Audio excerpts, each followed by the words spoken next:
Chris Redding on Halloween week in his Superman shirt. Yeah, and that's my costume. We had some costumes out here this week, keeping it light, keeping it fun. You've got a tough task ahead of you this weekend with the Ohio duo coming in, number 14, Dayton and Xavier visiting here for the last home matches of the season.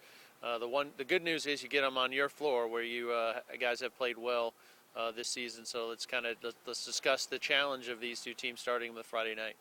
Well, Dayton's top 20 team, and they're legitimate.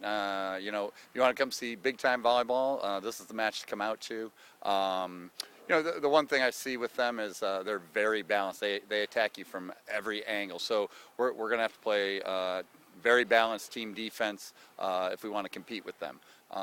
We've been having great practice this week, and I'm ready for a dogfight, and I like the idea of having them at home with our home crowd rooting for us.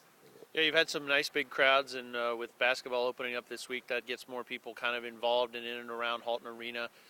And then Senior Day on Sunday with Xavier coming into town. No rest for the weary. You guys are going to finish with a rough stretch of matches here, and unique challenges that they'll pose as well. So how important would it be to get a little energy from those guys? You've come out well in the first set here in these last few home matches, so I'm anticipating that you kind of want that same start. Yeah, and especially with Xavier, I want to see back-to-back good starts. We've been a little tough to get going the second match of the weekend, and we've addressed it in practice. We've talked about it as a team. I think with the day in between, that'll help us too. But I want to see two big-time matches by our team, and I want to see us. One of the things we've been really working on is being in the match at the end of the game 2020 and then working on finishing, and so that's what we're looking to do in both these matches, and hang around long enough and surprise them. I've noticed coming down to practice that you guys have put girls in, hey, it's 22-22, what are you going to do situations, because you've been in quite a few of those this year. Psychological things, or what are some of the things you can work on late in sets to kind of make sure you guys finish them off? Yeah, it's execution and what we want to do at that point of a match, and how to do it, and just practicing performing in those situations. And we've done good. I've been proud of it, and I'm ready to see some results this weekend from it.